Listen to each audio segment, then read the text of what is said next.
What's the beginning step for somebody that wants to get control of their emotions? Yeah, that's a great question. Emotional intelligence, performing under pressure, it starts with self-awareness. Am I aware of, how I'm responding and reacting under pressure? Am I aware of how I'm showing up for people? And that was my early struggle. The challenge for me was I wasn't a very good leader. Yeah. And so the hard lesson for me is it wasn't going to be about getting smarter, like getting better as a leader, being able to manage pressure, manage emotions.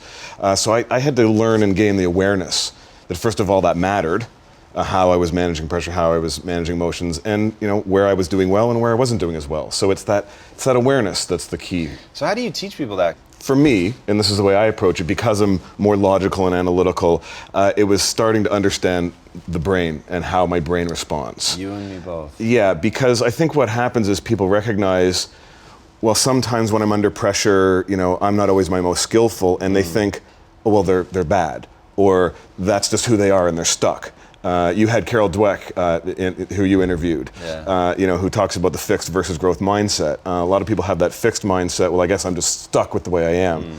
Where if you can explain to people how their brain works and how they can then use that knowledge to change it, they start to recognize, okay, wow, I can be different. I'm not stuck with the way that I am. So we start there. So how do we take a couple key elements that are the entryway to the most useful things that you should know about your brain? What are those? Yeah, I'd say there's two real key things maybe three, that have really helped me. One is in our emotional intelligence work, is understanding that our emotional brain is different from our cognitive brain. Our emotional brain, and there's a small almond-sized part of the brain called the amygdala, handles our fight or flight responses. That part of our brain operates up to 100 times faster than our IQ or our cognitive brain. So when something happens, if we're feeling frustrated, if we get an email that we don't like, or somebody says something, that emotional system is going to respond first. And it actually causes the release of chemicals that cascade in our body. Blood moves to the major muscle groups, our heart rate increases, we're ready for fight or flight. That emotional part of our system will also release chemicals into our brain that reduces our ability to think clearly, to think complex thoughts, which is typically at the exact moment when we actually want to be able to think our clearest, use our best cognitive ability. So understanding that we all have this emotional system that reacts, responds, and sometimes moves us to default behaviors that are not skillful is a really key learning. Do you guys focus on trying to sort of get them earlier in the stage so it doesn't have to be this catastrophic spike of anxiety before they catch it? Yeah, very, very, very good. Absolutely. When the amygdala triggers, releases these chemicals, and reduce our ability to think complex thoughts, it's called an amygdala hijack. Dan Goleman wrote the book Emotional Intelligence over 20 years ago and coined that term. And there's degrees, though, as you said. There's the, somebody's immediately getting angry, or we're literally having to lift, the bus off the baby. But what we see more, particularly in business and in the organizations that we work with, are those lower degree hijacks. Like you said, somebody starts to challenge us and suddenly we're backing off. We're maybe not stepping in where we know we should, or we're not articulating our ideas well. So absolutely the idea is, can I catch that, recognize it, and then, by the way, once I've recognized that awareness, can I then put some strategies into place? Can I then do some things? And the good news is you can. You're not stuck with those default behaviors. You can start to learn strategies to react differently and show up differently. So what are some of those strategies? Because if people could break themselves out of it, that would be incredibly powerful. Yeah, in the book, the second section, we talk about 22 pressure solutions. And so, there's a whole bunch there. Some of the ones that I find the most practical is from a term we call the SOS. So in our training program, we teach this. S is stop. Because in that moment, the amygdala, the emotional system, it's acting like I'm fighting tigers. And so we have this need to respond.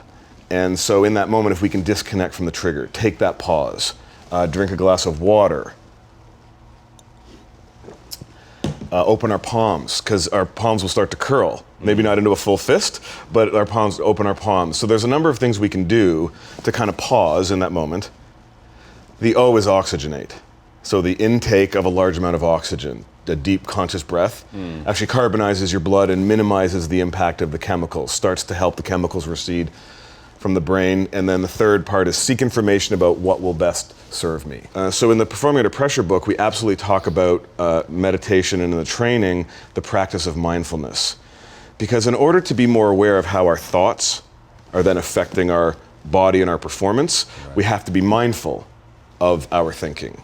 And so absolutely in the training program, I've done this training program with U.S. Marines, with farmers, with folks from Marriott and some of the others you've mentioned. Olympic athletes Olympic athletes. Right? Yeah. We literally sit and we teach them, how to be mindful. And at first, a lot of them think, oh my gosh, this is some sort of, thing that only, yoga instructors and tree huggers do. But when I explain to them that, well, actually, I have degrees in mathematics, computer science, and I don't go for the soft and squishy stuff, but I've learned the brain science behind it, and I've learned, not only how it can help us be more effective, but the health benefits of mindfulness and breathing. So it is something we teach, and we actually used to have it in our program about 15 years ago, and it freaked people out too much. Really? Yeah. Yeah, we would be with business executives. We would be, right message too early. Now, with all the research that's come out, and a lot of great authors and scholars have seen that, have shared the health benefits, people are much more open to it now. One of the things we talk about in the book is confidence. Confidence is so important when you're influencing, when you're presenting an idea, when you're parenting, it doesn't matter what it is. And I don't know if you're familiar with Amy Cuddy's work from Harvard. Okay, you want to have name. Okay, you want to have her on to interview her. She's fantastic.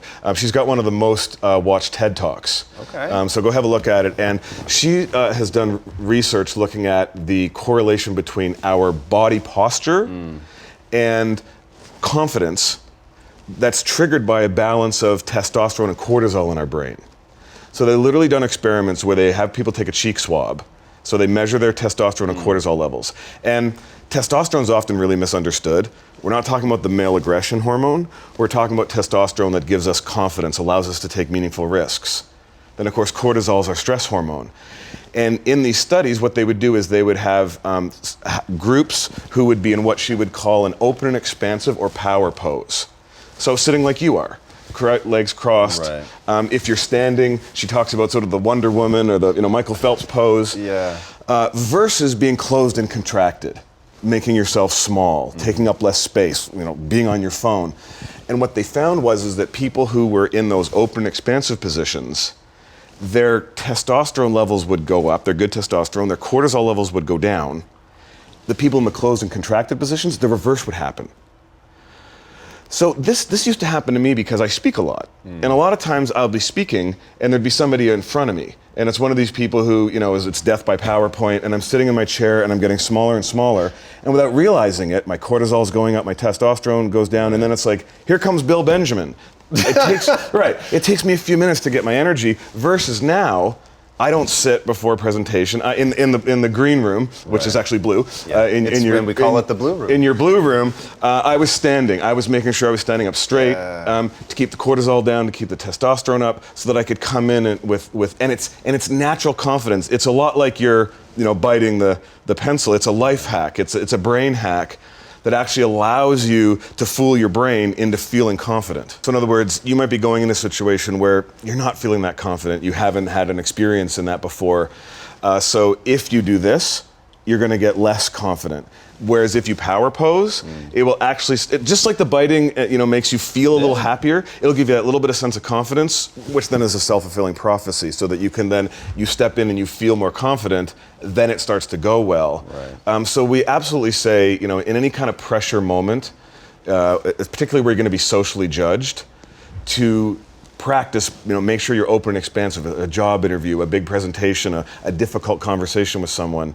Make sure that, you aren't sitting in someone's lobby like this. Make sure you're open and expansive beforehand. We did a research study of 12,000 people for the book, and we looked at the top 10%, compared them to the rest. Yes. And we found out that those top 10%, they don't have some innate ability that the rest of us don't have. They just do a lot of the small things really well.